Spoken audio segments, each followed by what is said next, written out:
In this short moment of downturn, there is less cargo transport. And that could deceive us, that could tell us a wrong message that we do not have to invest anymore. I would say it's exactly the contrary. Precisely now, we should continue to invest, and we should make sure that when the economic upturn comes again in 1, 2 or 3 years, and the flows of goods will grow again, that then we have a better infrastructure. And for this we surely need more cargo transport via rail.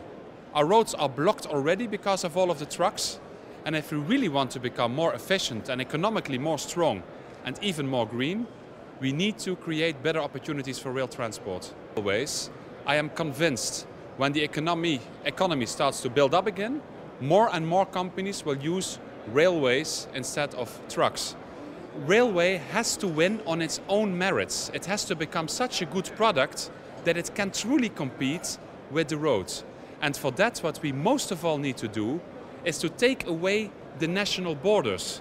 A truck can easily drive from the Netherlands via Germany to Italy, but for a rail train it is much more difficult. A lot has been done already, but we need to push on now.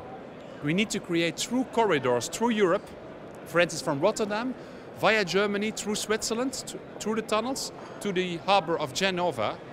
Real corridors through Europe, where a train can drive on without stopping from its origin to its destination. I was in Italy yesterday and this morning, and we have made an agreement with the corridor countries there that we will truly introduce one security system for these trains all over, and that we will continue to invest in capacity. And I think that is what we have to do this year, really continue to invest, take away all these burdens of these borders between EU member states, and truly create a network of corridors through Europe, from north to south, but also from east to west, to connect even Russia with the ports, Hamburg, Bremen, Rotterdam, Antwerp. That is thinking in terms of building a better future. This forum is very important, not just because of the plenary meetings, but in this forum you also have the chance to have bilaterals with many of your colleagues, to push onto each other, to say we have to continue now. Take away these burdens, build up capacity. I will have talks with colleagues from Germany, from Switzerland, from Italy, from Sweden, from Canada. This is the place, the one moment in a year where you meet all your colleagues internationally and you can inspire each other and make concrete agreements on investing further. And that is why it's so important to be here. These 2 days are filled up, meeting after meeting, but I think it's time very well spent. What we have to prepare here is a much larger support for Copenhagen than only the support of the European Union.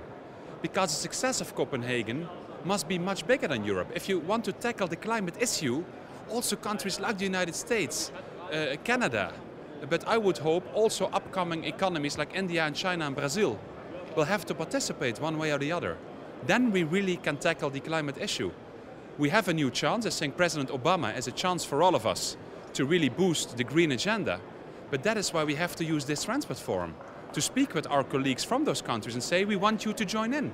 If we as Europe are going to do emission trading, please join it. Because otherwise we make one step as Europe, but the rest of the world doesn't follow, and then in global terms we don't achieve our results. And that is why it's so important to be here. I will have a talk with my US colleague, Minister LaHood, especially on these topics. And this is once again really the place where you can have these open talks. And I think Leipzig is really in the world, I think, has already established now, second year only, as the place where the ministers of transport come together. And I think that's a great thing. Thanks very much, Mr. Eurlings. You're welcome. Dank u zeer. Bye-bye.